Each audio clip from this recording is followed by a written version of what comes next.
Hello everyone, welcome to my channel. आपला free आरी वर्कचा आज डे 23 आहे. इथे आपण आज सिल्क थ्रेड घेतला आहे. बघा, सिल्क थ्रेडनी चेन स्टिच कशी करायची ते आज आपण इथे बघूयात. आतापर्यंत आपण जरी थ्रेडनी बघितली होती चेन स्टिच कशी करायची. आता आज आपण सिल्क थ्रेडनी बघूयात सिल्क थ्रेडनी कसं करायचं. तर हे चला, तर मग आपण हे बघा, इथे मी हा ब्लू कलरचा सिल्क थ्रेड घेतलेला आहे.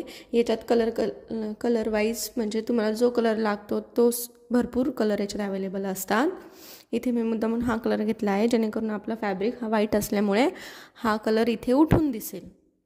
तर आपल्याला समजा ब्लाऊजवर वर्क करताना साडीचं कॉम्बिनेशन किंवा साडी कॉम्बिनेशननी पण आपण डिझाईन करू शकतो किंवा ब्लाऊज कॉन्ट्रास्ट असतं, तर मग साडीचा जो कलर आहे त्याच्यानुसार पण आपण ब्लाऊजवर त्या कलरचा थ्रेड घेऊन पण आपण वर्क करू शकतो, लोडिंग करू शकतो. परत वेगवेगळे लीफ फिलिंग करू शकतो आपण सिल्क थ्रेडनी, फ्लावर फिल करू शकतो.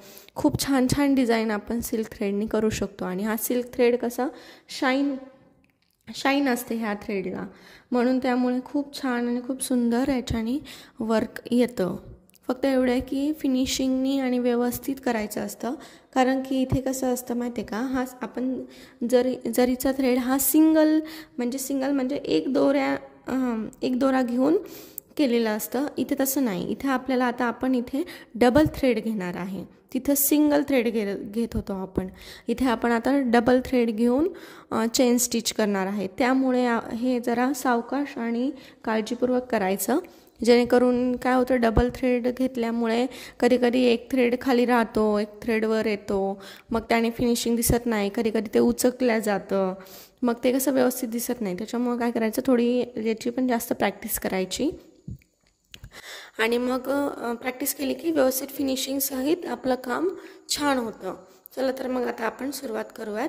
हे बघा, आता हे सिंगल थ्रेड आहे, तर मी याला डबल करत आहे. डबल थ्रेड घ्यायचा.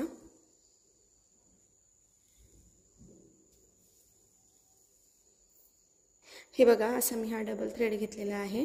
डबल करून आता इथे आपली प्रमाणे एंड नॉट देऊन टाकायची. आता ह्या सिल्क थ्रेड असल्यामुळे याची गाठ ही लगेच बसते आपली नॉर्मल थ्रेडसारखी. आपल्या जरीच्या थ्रेडला थोडासा त्रास होतो, पण याचं काही नाही. जसं आपण शिलाईचा थ्रेड घेतो तसंच हा एकदम असा सॉफ्ट असतो आणि याची पण गाठ ही लगेच बसून जाते. हे बघा, अशी मी आता एंड नॉट दिली आहे आणि आपलं नेहमीप्रमाणे अशा 2 बोटांमध्ये हे पकडलं आहे आणि आता हे खाली जाऊ देणार आहे.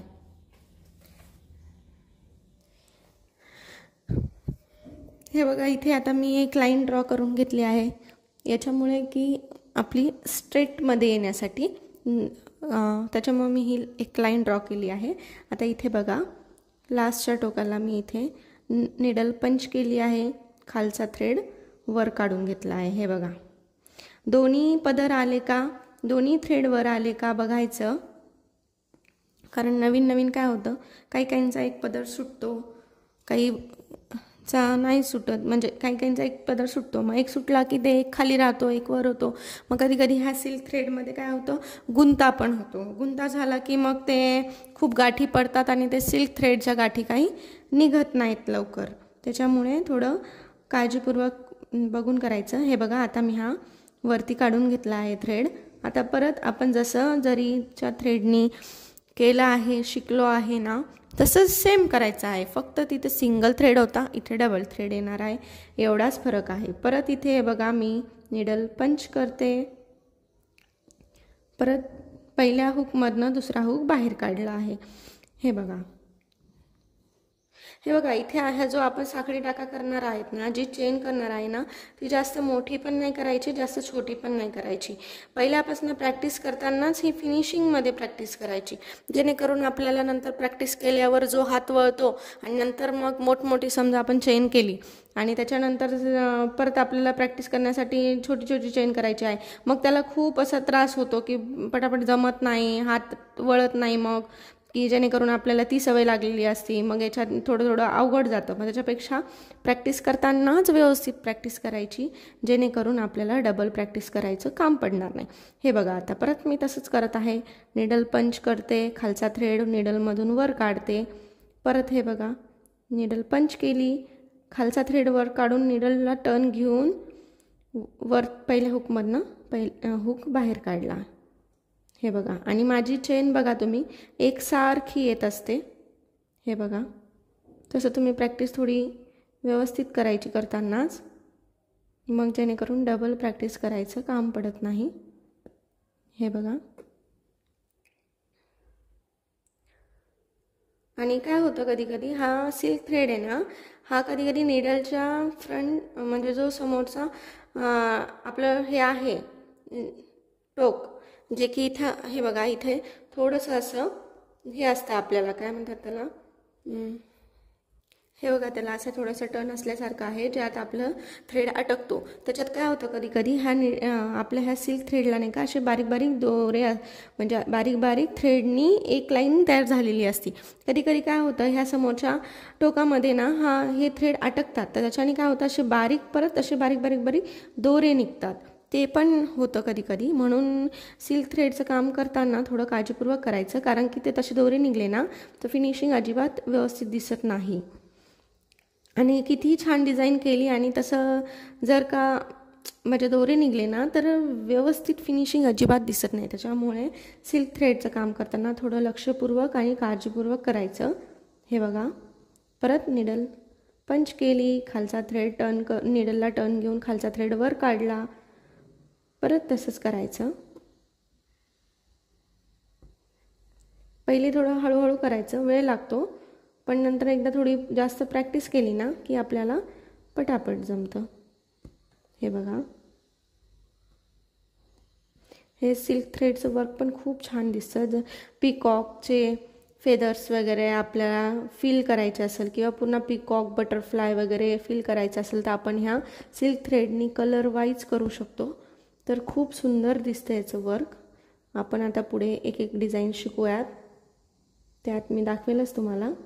हे बघा, हे अशी निडल अटकते सिल्क थ्रेडमध्ये आणि असे त्याचे दोरे दोरे निघतात. म्हणून असं व्यवस्थित थोडंसं नवीन नवीन ह्या गोष्टी होतच राहतात.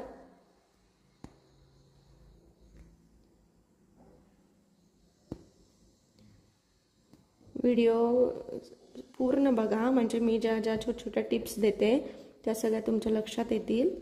आणि जे कोणी इंटरेस्टेड असेल त्यांना पण माझा व्हिडिओ शेअर करा, की जे कोणी बाहेर जाऊन क्लास करू शकत नाही, ज्यांना शिकायची खूप इच्छा आहे पण बाहेर जाता येत नाही, त्यांना पण माझी व्हिडिओची लिंक शेअर करा. त्यांना पण ह्या आपल्या फ्री आरी वर्कचा फायदा होईल. हे बघा, आता इथे आपलं बरोबर पूर्ण चेन स्टिच एकसारखी, चेनची साईज बघा, जास्त मोठी नाही जास्त छोटी नाही, एकसारखी आली आहे. आणि कुठंच सिल्क थ्रेड हा खराब झालेला नाही आहे, म्हणजे त्याचे दोरे दोरे निघालेले नाही आहे. आपण एकदम व्यवस्थितपणे केलेलं आहे. आता इथे आपलं नेहमीप्रमाणे एंड नॉट द्यायची आहे. बघा,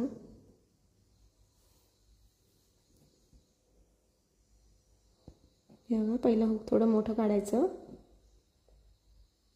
इथं परत एक दुसरा हुक काढायचा.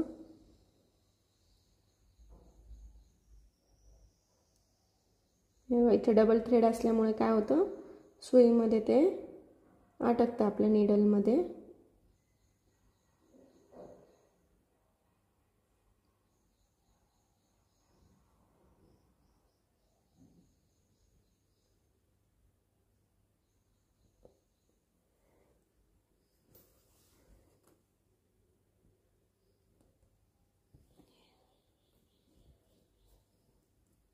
हे बघा, आपली एंड नॉट इथे पॅक झाली आहे. हे बघा किती सुंदर आपलं चेन स्टिच दिसत आहे.